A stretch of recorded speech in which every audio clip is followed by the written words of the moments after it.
So, April, if you could sum your journey up in wrestling in one word, how would you describe it? Oh God. Chaotic and creative. I see that's 2 words. Told you I'm so American. I can't do it. Okay, just chaotic, I would say. Chaotic. I think that's Yeah. fair, that, Jordan. Would you Mhm. say? Oh, definitely. Absolutely. So, April, obviously, how's the week been for yourself? Been all right? Yeah, I can't complain. I have been very, very fortunate and I still am, so I feel very grateful. Thank you Uh, for having me on. I appreciate it. Not a problem. I've obviously I watch your social media and stuff like that. You seem like a very, very busy person. You get time to yourself? Not unless I make that time. So not a lot, no. But Mm. sometimes I force myself to sit down and read. I try and read for 20, 30 minutes when or go play with the dogs or go get in the pool. So Sounds balance. fun. Gotta get Sounds fun. balance, yeah. It's all about balance and stuff like that. So, as we mentioned, obviously, we're talking about your career in wrestling and stuff like that. Jordan, why don't you kick us off, bro? So, April, let's strip it all back. And what made you become a professional wrestler? Let's start off by that. Stupidity. I mean, literally stupidity, I think. And I will explain that in the nicest possible way. I was, as I viewed it in my 20s, I was getting older and I was modeling at the time. And I thought to myself, I'm getting so old. I can't keep modeling.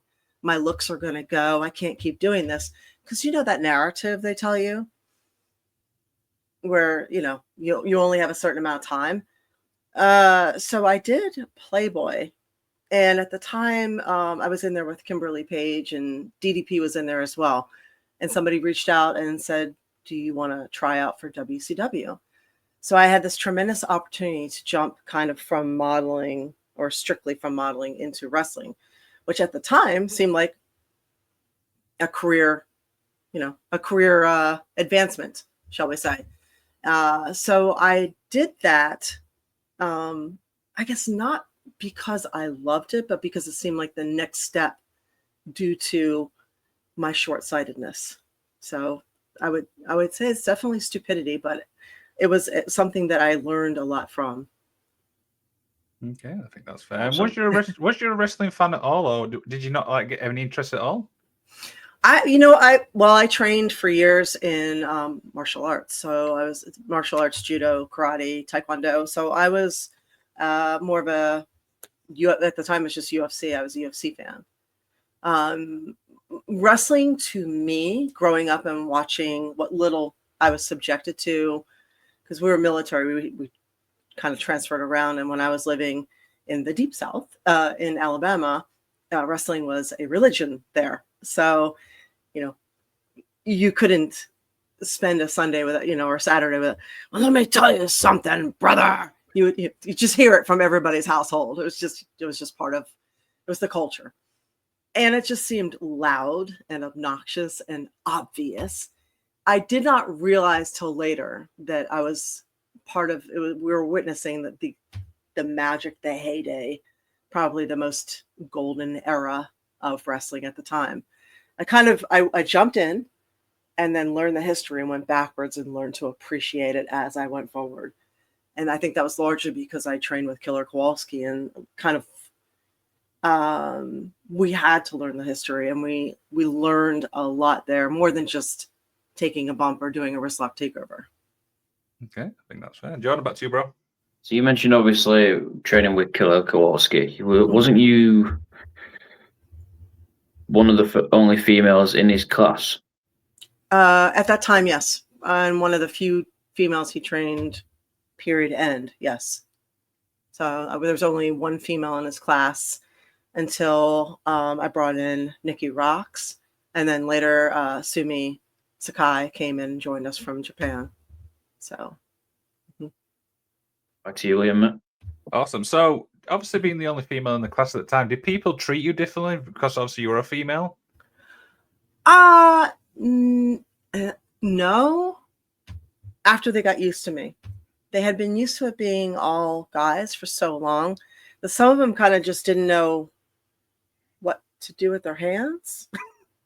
So I remember a couple of them were just like, I would go to do a headlock and they were just like, oh God. Or, we would obviously wrestling is close contact. They weren't really sure where to put their hands Yeah.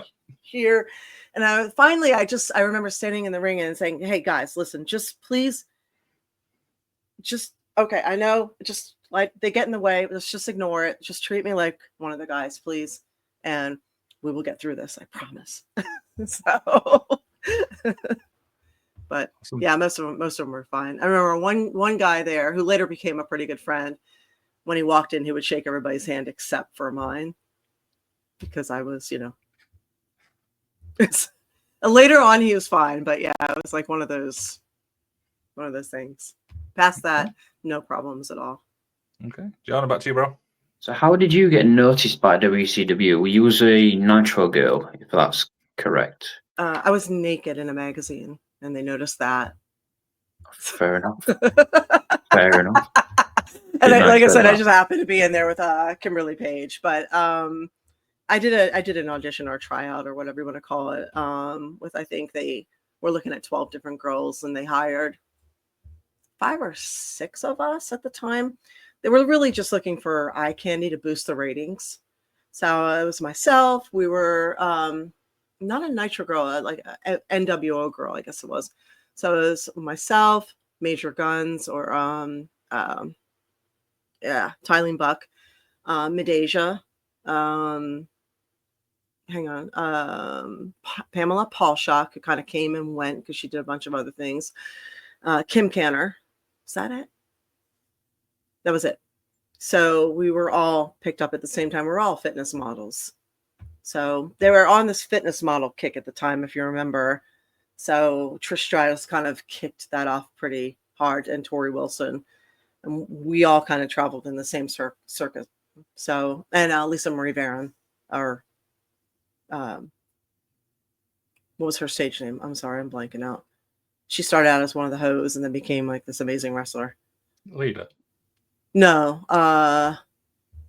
brunette. Oh, I'm blanking on her stage name. Lisa Marie Varon. You would know it if I said it. You would know her if I said it. Even my mind's gone blank. That's okay. When you air this, somebody in your chat will put it up right away. Victoria. Oh yeah, shit.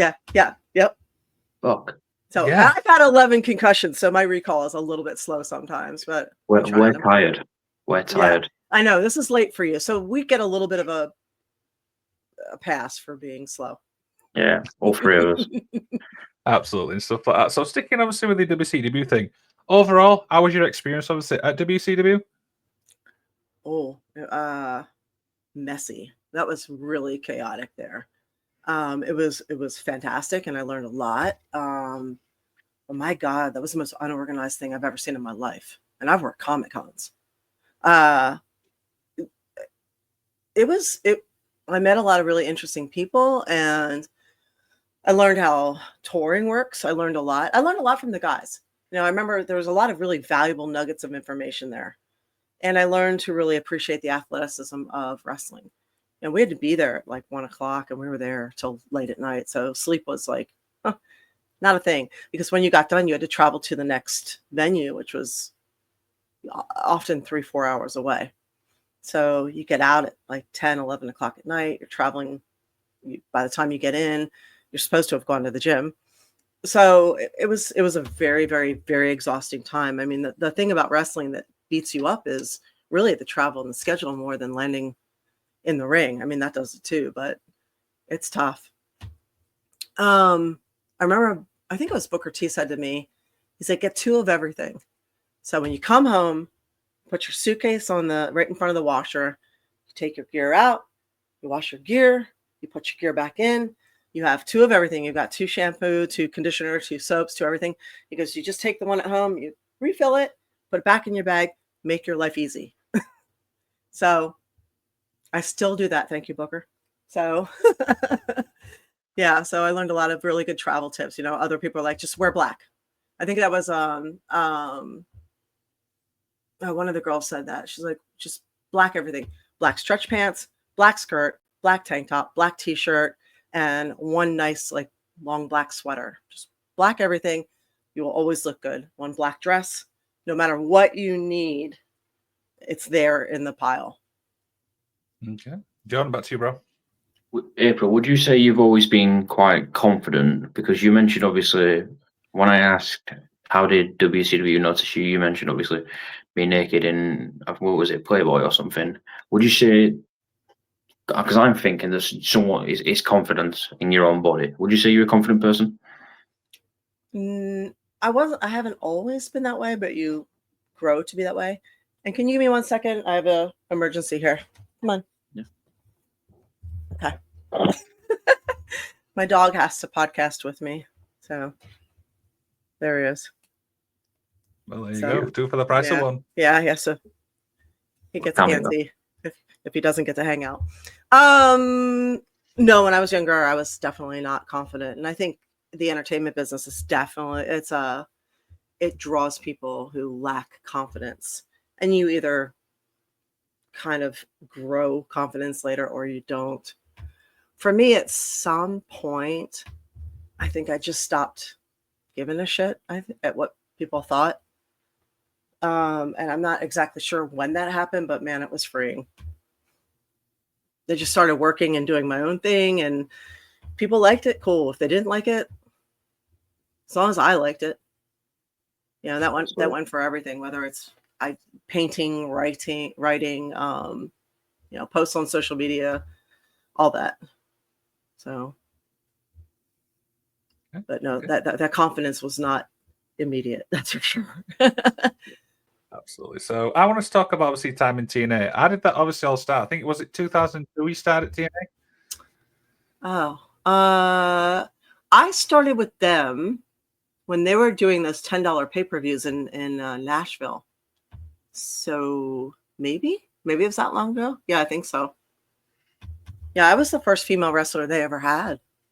And that was thanks mostly to Jeff Jarrett, because I'd worked with him in WCW. So I was grateful that they were not going to do anything with female wrestling at all. And then he decided to give it a shot. So, but yeah, I think I might have been that early. I know 2010 was the last time I was there. And that was the New Year's Eve special. So. Okay. John, back to you, bro. On that, with your time in TNA, didn't you get offered a contract, but you turned it down? Yeah, I got offered a contract through both companies and turned them down for different reasons. TNA, the pay was real bad. It was $300 a show if they used you. And I had just been there. This was after the last time I'd been there. That was 2010.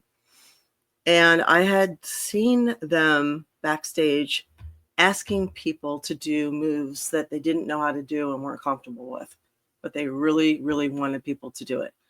And one of my friends and my former tag partner, Nikki Rocks, had shattered her ankle doing exactly that in a match with Ayako Hamada.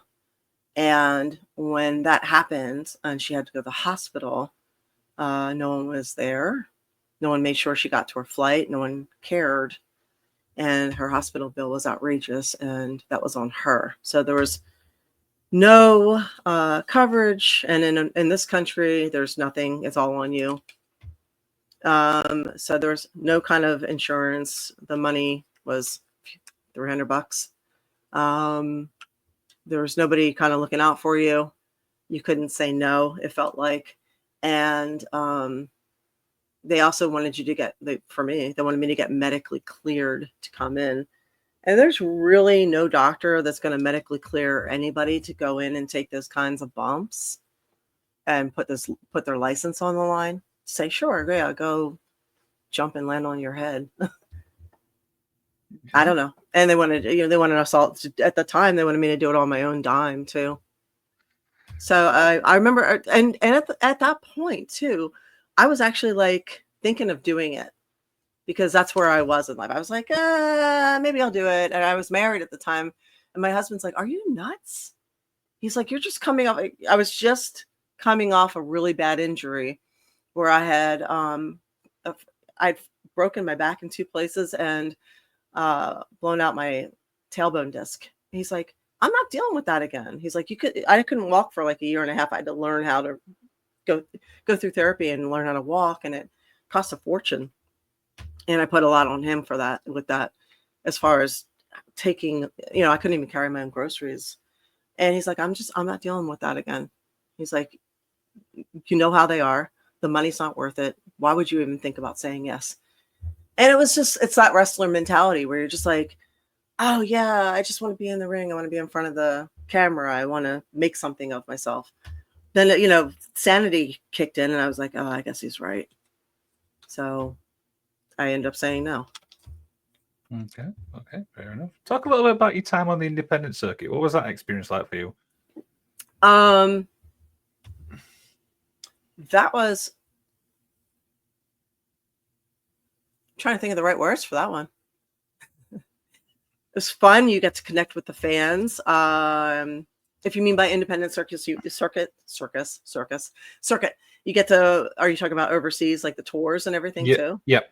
Yeah, that was actually a big learning experience. One of my favorite things about wrestling, because I got to travel the world on someone else's money and see so much. For us, Americans, we don't travel. So, and if we do, it's usually on some kind of like cushy cruise line. So we're not really seeing anything globally how it works. So a lot of what I would do with my deals is I would ask people, instead of paying this amount, maybe pay this amount and let me stay in Germany for an extra week, or let me stay in France let me come in a few days early or something like that. So I could kind of kick around and just see things. And that's kind of how I got to see a lot more. And then I also got to work really cool, really great feds like Jersey All Pro. So, or, crossed over. I worked Ring of Honor, worked in Puerto Rico quite a few times, worked in Mexico a lot. So I got to, I was in Canada a lot. So just different things. And I don't know, it was fun. Got to meet a lot of people, do a lot of things. So, Absolutely. yeah. Going back to you, bro. On to what Liam's just said, obviously, your time on the independent circuit and you just mentioning traveling the world and stuff. You going to Canada, Europe, England, Japan, what would you say is the different styles of wrestling like? Was it easy to learn or? No. No. No, it was vastly different. I remember England was the first place I went, England and Japan, and they couldn't have been more polar opposite. Japan was that fast, back and forth. You're either trying to win or trying not to lose. They don't applaud for the big moves. They applaud for the kick out from the big moves because it's all about heart. Whereas England was usually a slower pace at the time when I was there. It later became, more of a fast-paced, high-flying style, somewhere in the middle of or at the end of when I was doing a lot of indies. But when I got there, it was, you had all those, I want to say, what are the theater shows? And it was very defined heel, very defined baby face, come on, the whole thing. And it was a lot of cheating, and can I swear, a lot of fuckery going on. So and it was just a different style. It was, but much more established. When I was there, my veteran was Sweet Soraya. So I got to be dragged around and thrown across a lot of stages with her. And she's something. I am forever grateful to have had her tutelage, but yes. And of course, Klondike Kate. I've been squashed by her quite a lot, figuratively, literally. Yes, but, and then I worked all the guys too. So, and then you go somewhere like Mexico, where it's three, you're having basically 3 matches, 3 falls, so best out of 3. So these are wildly different styles, and God forbid you take a bump in that ring. the way you do anywhere else, because it's on cement and it's a different type of, it's a boxing ring. So I remember nobody warned me about that. And I took a regular bump on that ring, and I thought I had been power bombed by, like BJ Whitmer. I mean, I couldn't breathe from just a basic back bump there. And hence the reason for the 3/4 rolls in Mexican wrestling.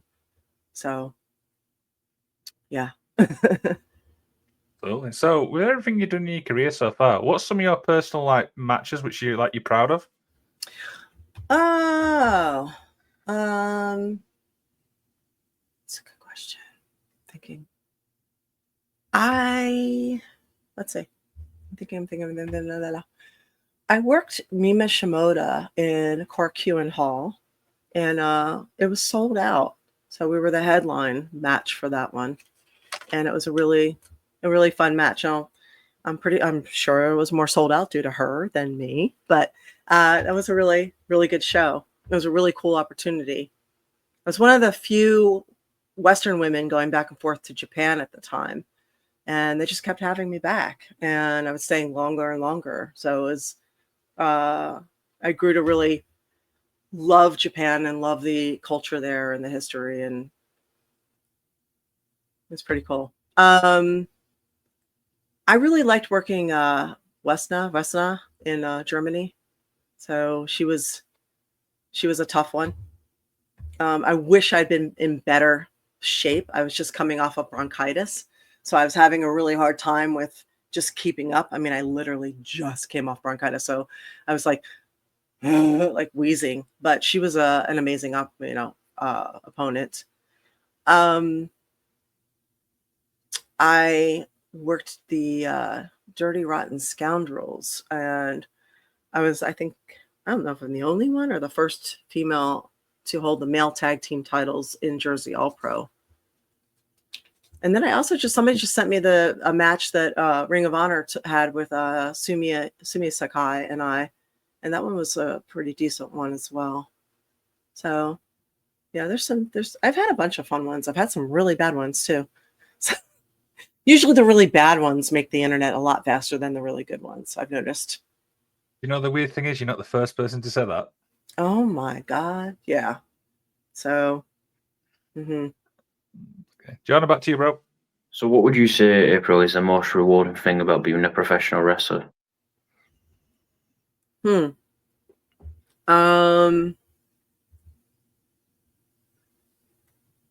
Couple of things.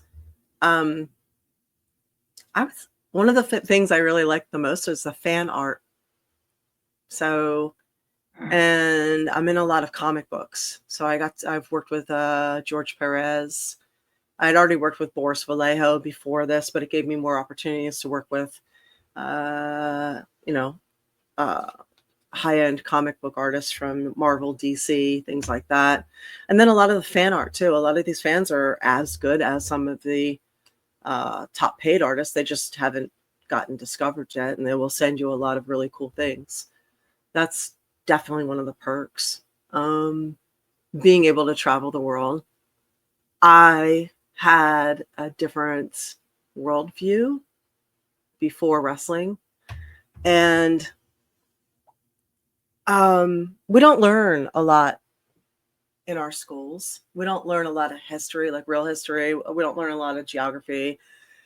We skim over a lot. So when you go to places and you realize suddenly that you're driving through different countries the same way, in a less of amount of time as it would take you to drive through Florida, and you start realizing the layout of Germany and Austria and France and Italy, and you realize all of this, or going to, from England and then going up to Scotland. And I remember going up there and searching everywhere for a bottle of water to buy bottled water. And I walked into a pub in the afternoon and I was like, do you know where I can buy bottled water? And the guy's like, looked at me like I had three heads. He's like, yeah, just open up the tap. He's like, this is where they get bottled water from. So I was like, really? I mean, the amount of times that I felt like an idiot, but you learn from it,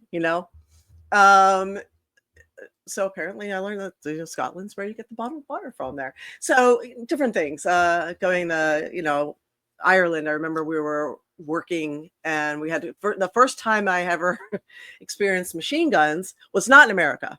It was contrary to our news and people's belief. It was actually in Ireland. So we were crossing the border and our bus got stopped, our passports got grabbed, and we had machine guns on us. And I was like, this is so weird. I would have thought this would happen in my own country first. So, you learn a lot. I spent a fair amount of time in some communist countries. I was in Cuba for a while. And when you experience, I've been to Jamaica and Mexico, but Cuba takes the cake.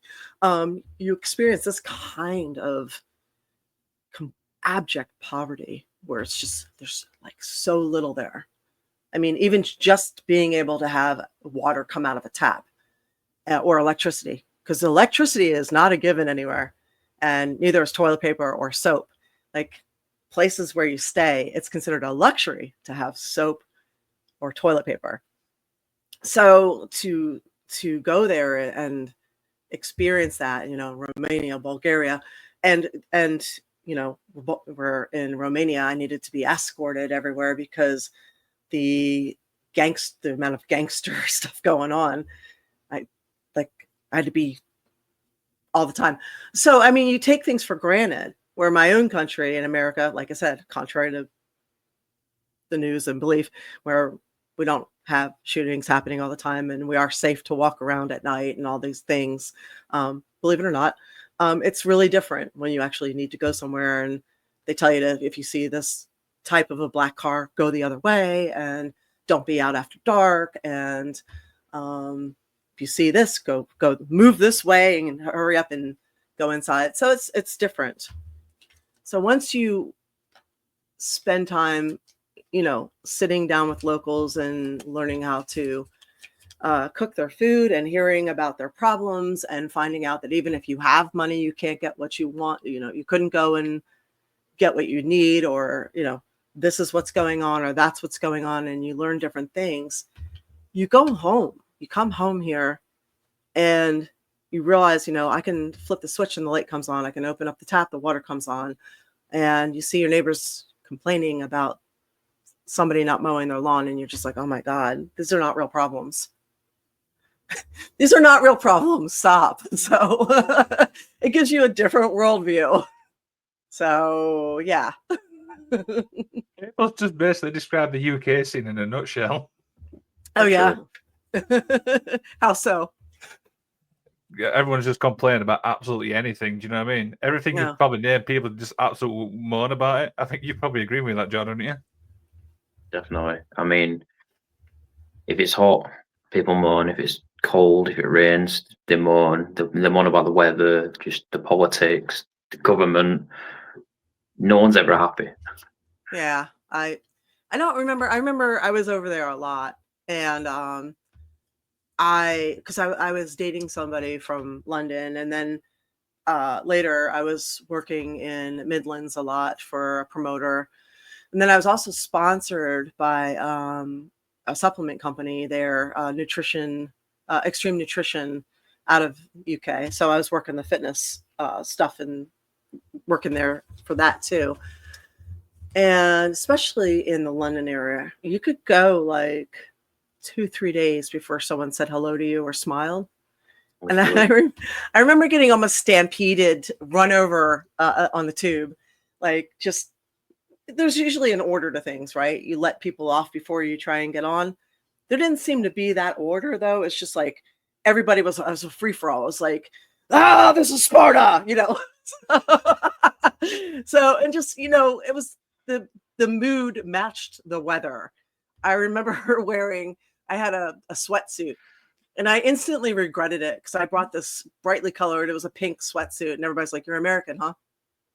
And I was like, yeah. So I was wearing color. You're not supposed to wear color. Apparently you stand out. So yeah. Which area are you in? I'm South Yorkshire, so I'm literally like in the middle. Okay. So for me, I'm not far from the Midlands. Okay. I'm like 45 minutes from Midlands. Okay. Oh. But yeah, I think it's just absolutely everyone just absolutely whinges about absolutely anything. But anyway, that's just UK for you. But sticking obviously with wrestling and stuff like that, what's the biggest piece of advice you got given? Oh, that I got given? Yes. I got a lot of really good advice. One was, believe nothing of what you hear and half of what you see. A lot of it came from Killer Kowalski. I think that was one of his. Another one was everything's a work. Everything's a work. He goes, wrestling's just honest about it. He says all work. Boxing's a work. Every professional sports team is a work. The news is a work. The world is a work. The only difference is we're the ones that are honest about it. So he was one of the ones that opened up my eyes to, like, believe nothing of what you hear and half of what you see. So, and he was correct, I believe. Let's see, what else? There's people out there that are, the glass is half full, the glass is half empty, but be the one that's like, are you going to drink that? So be the opportunist. Always be the opportunist. Always have your gear in your car. Always have your 8x10s. Always be ready with a business card. Always be ready to listen. So listen, ask questions. That's excellent. Yeah. Always, and I think one of the best bits of advice I got was actually from my dad, but it helped me in the wrestling business. And that's when you walk into a room, say hello, announce yourself, and go introduce yourself to people. Because it's a rule in wrestling to do that. We have our own rules there, like the military does. Everything from wrestler court to get up and give your chair to a veteran, to when you say goodbye, shake everyone's hands. When you walk in, announce yourself, or go shake everyone's hand, introduce yourself. So there are specific courtesies and rules to be observed.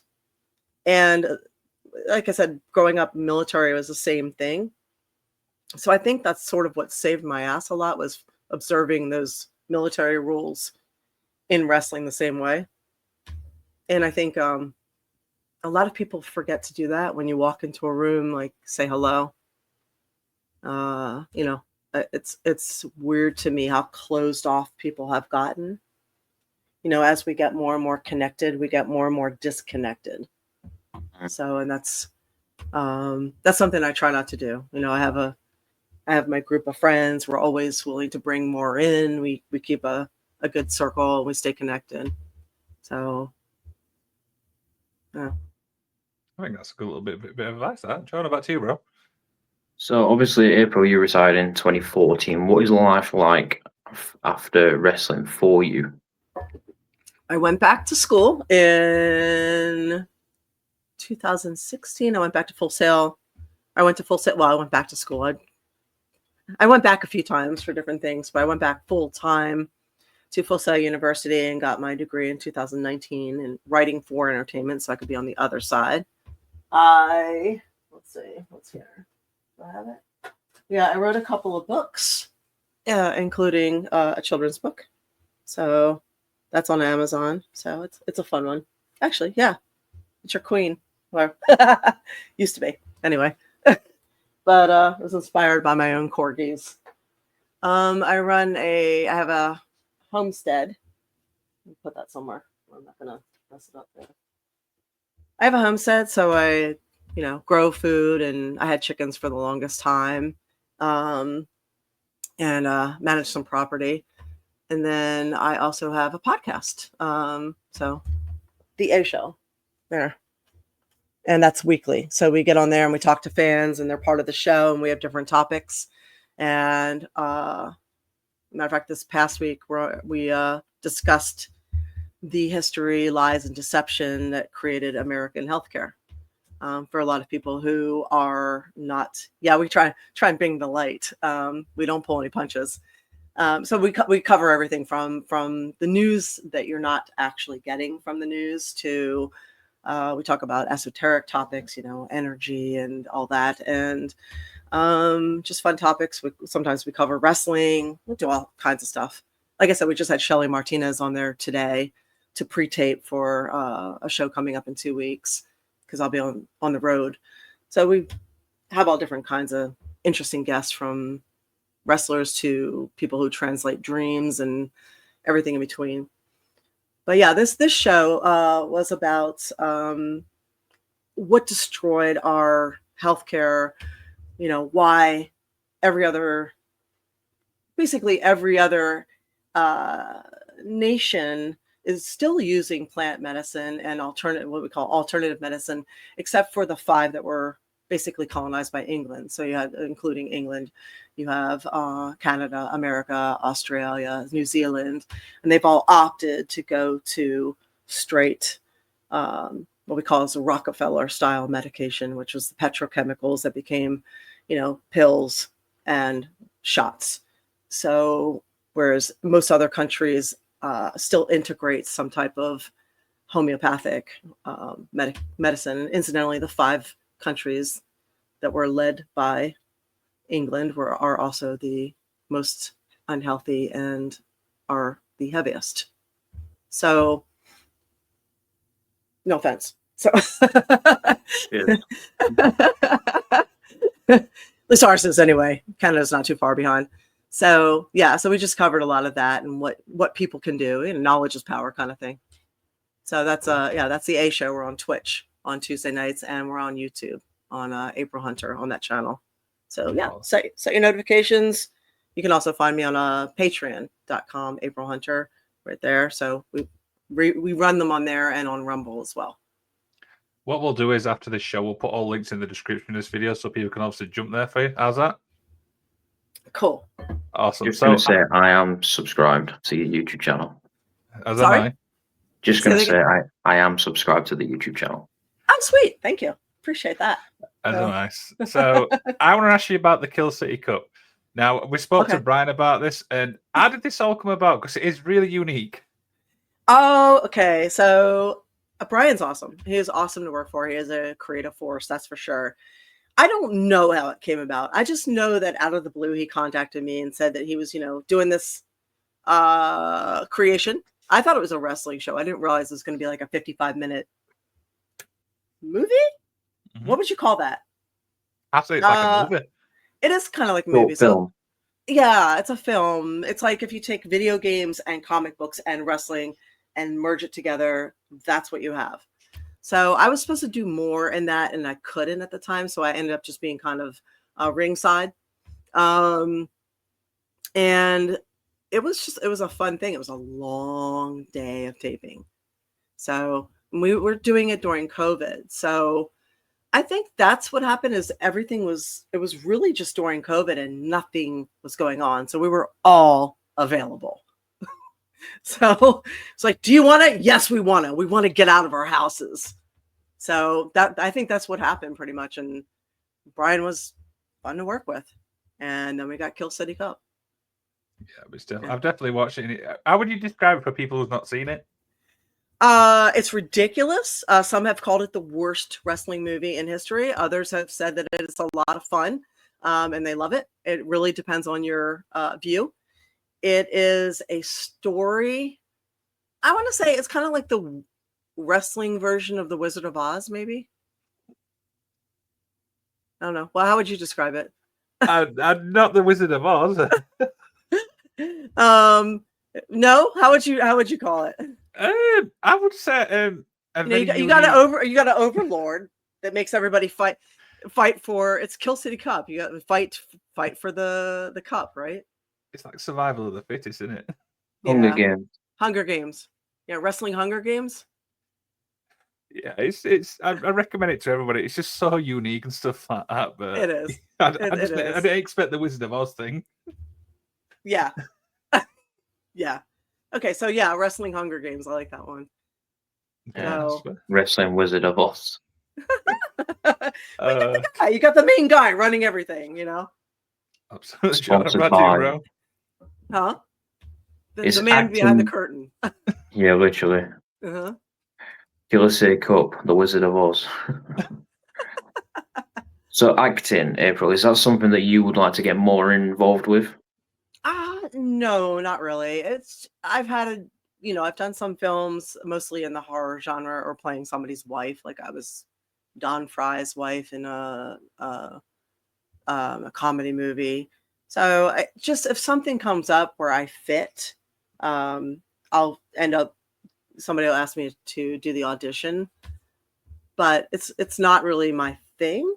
What I would like to do is get my podcast growing more and more, and get a bigger audience for that, and get bigger guests and have more fun with it. But yeah, acting can be fun. They're usually just long days. Long days. So the last thing I did, I'm trying to think, hang on. Oh, the last thing I did was a Chucky film. So that hasn't come out yet.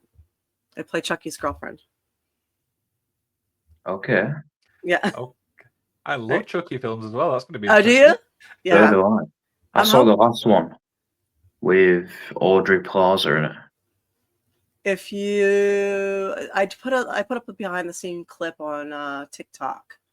So if you go to my TikTok, there's a little clip there. When's it coming out? I don't know. We filmed it like 2 years ago, so I keep waiting for that one. Okay, fair enough. Okay. Yeah. You've heard it here first. A Chucky movie's coming out very soon. So. Wow, I didn't expect that. That's a bit of a surprising one. So I want to talk about the wrestling fan base and stuff like that. We know obviously fans are quite vocal and stuff about that. What's your thoughts when it comes to the fan base as a whole? My thought of the fan base? Yes. Is that what you said? Yes.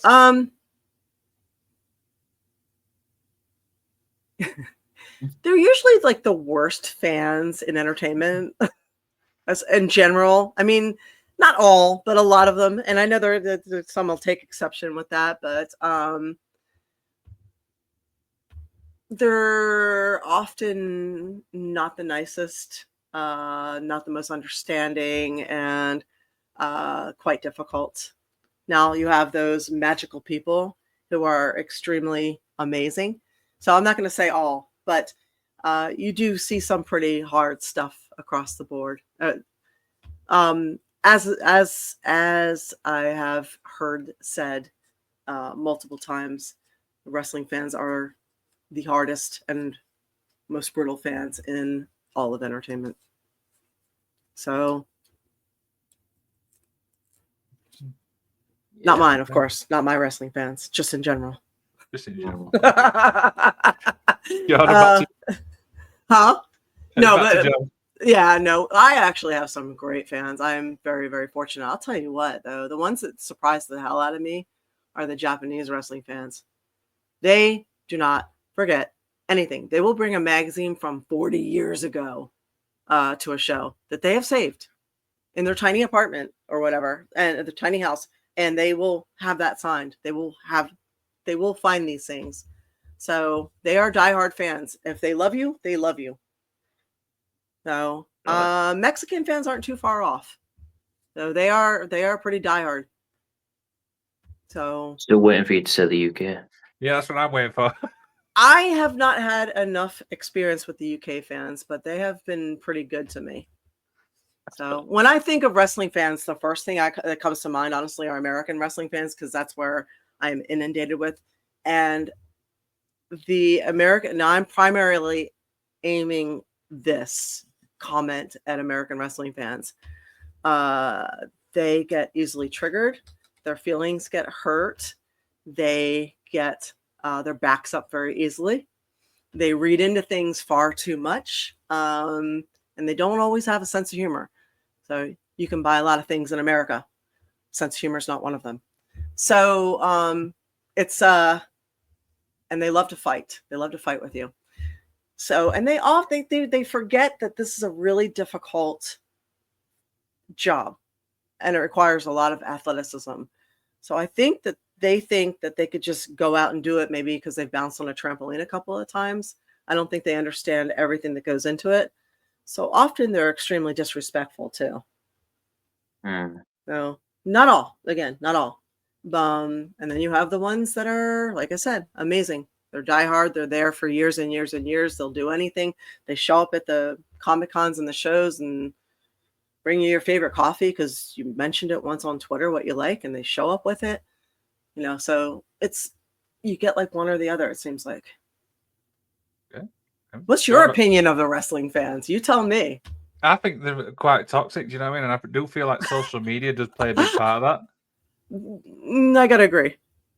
Yeah, they get rabid. I've seen them jump all over. I've seen them jump, especially with the women. They jump all over us with stuff. Like if we say that we love red strawberries, they're like, "What? You hate? That mean you hate blueberries? Then, huh? You freaking hate blueberries? What are you, a racist?" Like they will just attack out of nowhere, and it's like, why are we even talking to you? Why do we even like they almost like push you off of social media and keep you from interacting with them? Because I used to be far more interactive with fans, and it's gotten to the point where I barely do anything anymore because it has gotten so unpleasant that they've pushed us. And I know a lot of girls that won't do it anymore either. They push you so far away. You just don't know what you're dealing with. You don't know the mental stability of what you're dealing with. You don't have the time and energy to deal with it anymore. So, sorry, I interrupted you. You said quite toxic in social media. I just went on a rant in between that. No, if anything, I 100% agree with what you said there. Do you know what I mean? This is why I tend to try and stay off like social media. I use it obviously for the podcast and stuff, but I can't go on like Twitter as an example and see what's going on because I just know what you're going to get. I thought Twitter was bad, but I'm seeing it on every page now. Where it's Twitter, Blue Sky, Facebook, Instagram, all of it. I have to be on social media to do my thing. And I have to constantly remind myself and put on blinders and be like, just go on, do the thing. Because I also, with my show, I don't get involved in politics because I don't care. I'm no party. I'm somewhere in the middle. So I just pay attention to what's happening. I'm a big picture thing with as far as that, but I do pay attention to current events. So if I comment on things, all of a sudden I'll get a slew of, who the fuck are you? My favorite is I talk about healthcare is near and dear to me. Free speech, healthcare, equal rights, all that stuff. So I'll talk about something related to healthcare. Having spent 30 years in the business of fitness, wellness, nutrition, and having basically a body as a resume. And somebody will be like, who the fuck are you? What do you know? I'm like, oh, I don't know. 3 decades of competing and being in the business and understanding and being around it, and family that's in the medical industry, maybe. Like, you don't know anything and just go show your tits and be quiet. So it's it's a joy. Oh, absolutely. John, back to you. Some proper weapons out there, aren't there? Yeah, it's interesting. So you mentioned obviously the cosplay. Obviously, this was before you had your little rant, but we'll accept that. I'm joking. Cosplay. You like your Comic Cons and you do your fair share of cosplay. What is your favorite? Oh my gosh. Really? Oh my God. I have so many. My favorite or the ones that I do the most, because my favorites are often very uncomfortable. So I love doing Poison Ivy, but my Poison Ivy costume is very laborious to get in and out of, and it is brutally uncomfortable. The leaves are scratchy. I also love doing Thundra. Thundra is a more obscure character that most people don't know. If you do know, you are a true nerd, and you are my people. Most people will look at that and be like, what is that character? Is that Flash? I'm like, no, it's not Flash.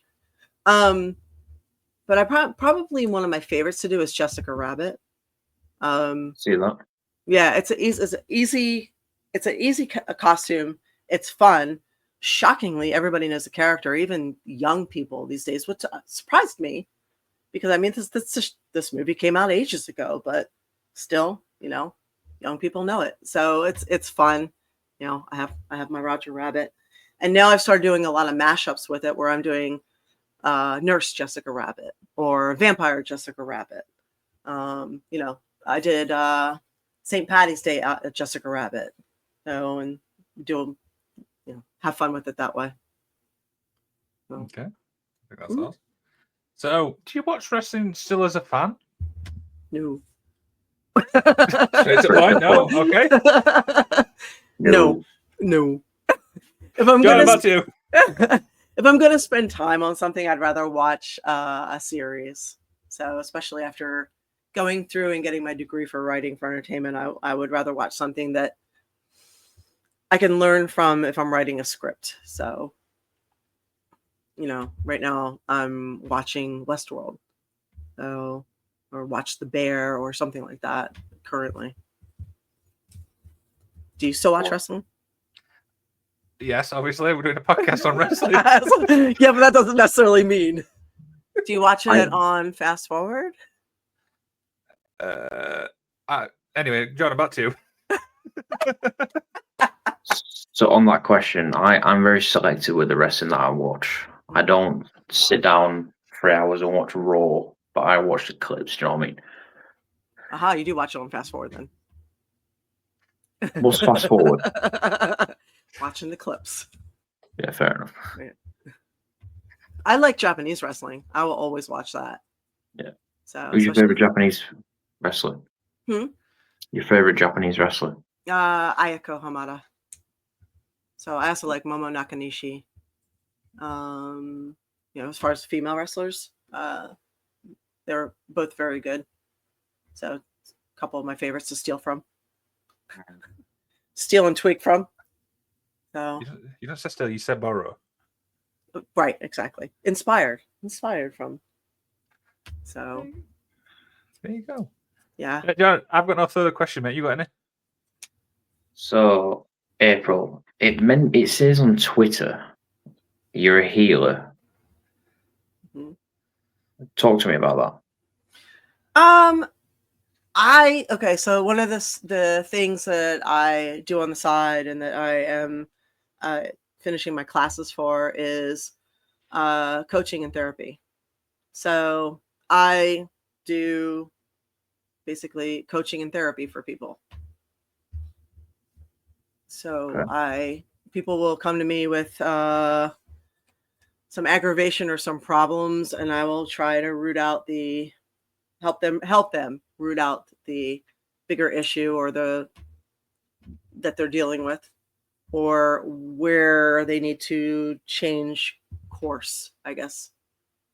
So whether it's relationships or career advice or dealing with family, and try and help them get to where they need to be to live their best life, I guess. So awesome. What is the plans for you for the rest of 2025? What is the plans for you for the rest of 2025? That's a good question. I don't know. Try and have as much fun as possible, and find a little bit of a work-life balance, I guess. So, like I said, keep growing the A show and get out and see my friends and live life. One of the things I did not get to do a lot when I was on the road was to have a social life. So now that I'm a little older, I am appreciating that. So we're about getting into the busy season for me. So this time of year, I also have a small candle and soap store on Etsy. And this is when it starts really picking up for holidays. So I, on the side, start making all my fun candles and soaps. Lavender's a new one for you, isn't it? Lavender. Yeah. Is that one you've got? I have pumpkin pie lavender. I just made. Yeah. I have, wait, hang on. I'm going to show you. Hold that thought.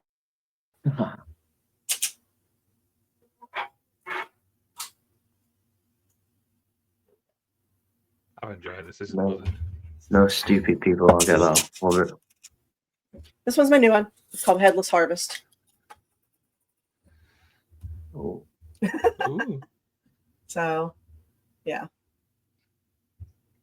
So I just made that the other day. Yourself?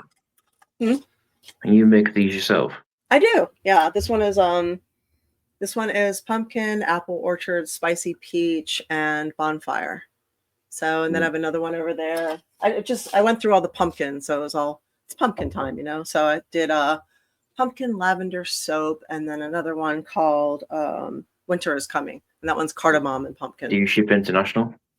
I can, but it's not usually worth it because it's so expensive. It's better to find like a local maker, you know, near you that does something similar. Thanks, John. But I can. Worth a try. Just being honest, it's usually so brutally expensive. It's just not worth buying from me.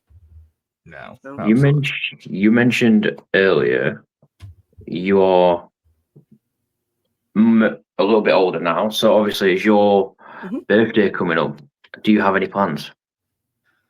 Do I have any plans? Oh, plans. Sorry, I thought you said puns. I was like, sure. Yeah, what do you do with a redhead? No, okay. Well. No comment. No, you know what? I've always been afraid. Okay, so I live in Florida. I live in Tampa Bay, and I'm afraid. Everybody keeps asking me, "What do you want to do for your birthday? What do you want to do for your birthday?" Other than hoping my fans, you know, the good ones, the ones who aren't offended by this interview, will send me some Amazon gift cards because I use them for my shoots and shows and everything. I don't know what to do with my birthday because I don't even want to say it out loud. I'm gonna say it. I'm gonna say it in a way that I hope I don't manifest anything. Every year, my birthday gets fucked up because of the weather. Last year it got messed up real good. So usually everything gets canceled, shut down, destroyed, and we got hit hard twice last year. So I usually hold off on making plans till we find out what's going on. So because September's a really hard month here in the tropical area. So I'm hoping that we paid our dues enough last year that this year we got to pass, and maybe the next, I don't know, 50 years. So because it was bad. Yeah, it was. All the rains and storms, hurricane. Yeah, I got hit hard twice. So property here and in Western North Carolina, that the small town that my family's place is, they're still decimated. They're still trying to build back. It's what's going on there is just a mess. It's funny how different Florida handled it versus North Carolina. So yeah, a lot of people forget about all that once it's out of the news. Actually, North Carolina never got into the news. That wasn't like a news blackout on that one. It was weird, but it was bad. So yeah, that's part of what I've been doing all year is working on these things. So one of the things I'm doing the week after this one is going back up there to help a deer rescue, because they have a lot of I guess they have 42 different animals there that they still have to feed. So they feed at 7, 2, and 7. So we go out and have to bottle feed. So I will be doing that. So I'll be covered in muck and feeding baby deers and baby raccoons. So it'll be fun. Awesome. I'm guessing you do a lot of charity then. You do your fair bit for charity. Yeah, I just normally, it's when I get to, Okay. So to round it off, I always finish it off with an inspirational message. What would yours be? Carpe diem. Yeah. Seize the day. Because if you don't, your days will pass by and you won't have had a chance to live. So everybody dies, but not everybody lives. So I think the key is, and a lot of people forget this, is you really, really, really should be living. You should be finding the joy in all the little things and embrace the struggle, embrace the suck. So if you are struggling with your job, be happy that you have work. You know, if you're struggling with your parents or your family, be grateful that you have your people. You know, if you're struggling because your dog is crapping all over the floor, be grateful because you have a pet. So, you know, find the good in the struggle, and when you embrace that, more good comes to you. And then find the little bits of joy every day throughout the day, and it changes your energy to where when you start finding these things, this gratitude and this joy, it brings so much more to you, I think. And don't forget people. You can spend a lot of time in a life on these things, but don't forget real people.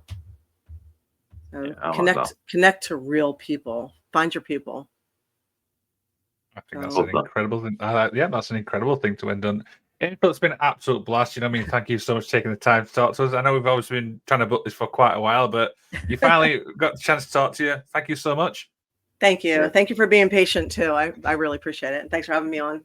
Not a problem. So, have a good one. Thank you, April.